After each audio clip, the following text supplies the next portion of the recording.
Good morning everyone. నా పేరు మురళీధర్ రెడ్డి. ఈ వీడియోలో ఏంటంటే మనం గిట్ బ్యాష్ ని విండోస్ లో ఎలా ఇన్స్టాల్ చేయాలో చూద్దాం. బేసిక్గా లైనక్స్ లో అనుకో గిట్ అనేది ఇన్స్టాల్ చేసుకుంటాం, అదే విండోస్ లో అనుకో గిట్ బ్యాష్ అనేది ఇన్స్టాల్ చేసుకోవాలి. ఓకేనా, let's see the demo. So దానికోసం ఏంటంటే మనము గూగుల్లోకి వెళ్ళండి. ఇక్కడికి వెళ్ళిన తర్వాత గిట్ బ్యాష్ డౌన్లోడ్ అని టైప్ చేయండి. ఓకే, గిట్ బ్యాష్ డౌన్లోడ్ అని టైప్ చేయండి, లేకపోతే గిట్ ఇన్స్టాల్ ఇన్ విండోస్ అని టైప్ చేయండి. ఇక్కడ మనకు వచ్చిందా git-scm.com అని, దీని మీద క్లిక్ చేయండి. ఇక్కడ మీరు అబ్జర్వ్ చేస్తే మ్యాక్ ఓఎస్ ఉంది, విండోస్, లైనక్స్. ఇక్కడ విండోస్ యొక్క వర్షన్ చూడండి, download for Windows. The version ఏంటంటే 2.39.0. గుర్తుపెట్టుకోండి, లైనక్స్, విండోస్, మ్యాక్ యొక్క వర్షన్స్ అనేది డిఫరెంట్ ఉంటాయి, దాని గురించి వరే అవసరం లేదు. ఇక్కడ లేటెస్ట్ వర్షన్ అనేది డౌన్లోడ్ చేస్తున్నా. ఓకేనా, దీని మీద క్లిక్ చేయి. ఇక్కడ క్లిక్ చేసిన తర్వాత నెక్స్ట్ పేజ్కి వెళ్తుంది. ఇక్కడ ఉందా క్లిక్ హియర్ టు డౌన్లోడ్ అని, దీని మీద క్లిక్ చేయండి. దీని మీద క్లిక్ చేసినప్పుడు ఏమవుతుందంటే మనకు ఇక్కడ డౌన్లోడ్ అవుతుంది. అండ్ వన్ మోర్ థింగ్, ఇక్కడ చూసినట్టయితే ఈ యొక్క దీన్ని ఎప్పుడు రిలీజ్ చేశారు గుడికే మనకు డేట్ వైజ్ గుడికి మనకు చూపిస్తుంది, ఏ వర్షన్ అనేది గుడికి మనకు ఇన్ డీటెయిల్గా చూపిస్తుంది. ఇక్కడ మనం చూసినట్టయితే డౌన్లోడ్ అయిపోయిందా. ఇప్పుడు ఏం చేస్తామంటే మనం ఏం చేస్తామంటే డౌన్లోడ్కి వెళ్దాం. ఇక్కడ చూసినట్టయితే డౌన్లోడ్లో నీకు వచ్చిందా గిట్ అనేది, దీని మీద డబుల్ క్లిక్ చేసి ఇన్స్టాలేషన్ అనేది చేద్దాం. డబుల్ క్లిక్ ఇవ్వండి.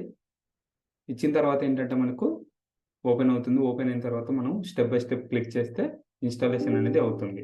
ఇక్కడ మీకు ఎస్ అన్న ఆప్షన్ అడుగుతుంది, మీకు కనపడదు. ఎస్ అని క్లిక్ చేయండి. ఇచ్చిన తర్వాత మీకు ఇలా ఓపెన్ అవుతుంది చూడండి, జరుగుతూ ఉంది. ఇక్కడ మనకు నెక్స్ట్ అని క్లిక్ చేయండి. ఇక్కడ మనం గుర్తుపెట్టుకోండి, గిట్ ఎక్కడ ఇన్స్టాల్ అవుతుందంటే సిలో ప్రోగ్రామ్ ఫైల్స్లో డౌన్లోడ్ అవుతుంది. ఓకేనా, నెక్స్ట్ అని క్లిక్ చేయి. Yes, next, next, next, next, అన్నీ నెక్స్ట్ ఇవ్వండి, ఏం చేంజెస్ అవసరం లేదు. నెక్స్ట్, ఇన్స్టాల్ అని ఉందా, ఇన్స్టాల్ మీద క్లిక్ చేయండి. ఇక్కడ ఏంటంటే మనకు కొంచెం టైం తీసుకుంటుంది. టైం తీసుకుని ఏంటంటే గిట్ అనేది ఇన్స్టాలేషన్ అనేది అవుతుంది. ఓకేనా, కొంచెం వెయిట్ చేద్దాం.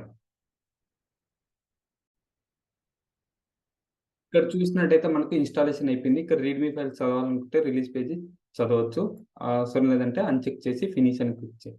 ఇప్పుడు మనకి ఇన్స్టాల్ అయిందా లేదని ఎలా చెక్ చేసుకోవాలంటే ఎక్కడ ఏ లొకేషన్కి వెళ్ళండి. ఎగ్జాంపుల్ నేను డెస్క్టాప్కి వచ్చాను. ఇక్కడ రైట్ క్లిక్ ఇవ్వండి.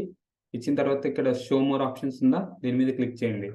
మీరు గిట్ బ్యాష్ అనేది ఇన్స్టాల్ చేసింటే ఇక్కడ 2 ఆప్షన్స్ కనపడతాయి, గిట్ GUI హియర్ అని, గిట్ బ్యాష్ హియర్ అని. ఇప్పుడు నేను గిట్ బ్యాష్ హియర్ అని క్లిక్ చేస్తే మనకు గిట్ బ్యాష్ టర్మినల్ అనేది ఓపెన్ అవుతుంది. ఇలా మనం ఇన్స్టాలేషన్స్ అనేది చేసుకుంటాం. ఓకేనా, ఐ హోప్ అండర్స్టాండ్ రైట్ ఎలా చేయాలనేది ఇన్స్టాలేషన్. జస్ట్ ఏంటంటే .exe ఫైల్ డౌన్లోడ్ చేసుకొని మనము దాన్ని just click next next next అని క్లిక్ చేస్తే ఆటోమేటిక్గా ఇన్స్టాలేషన్ అనేది అయిపోతుంది. ఓకేనా, మీకు ఏం డౌట్స్ ఉన్నాయనుకోండి కామెంట్ బాక్స్లో పెట్టండి. I will try to respond as soon as possible. Thanks for watching this video. Will see you next video.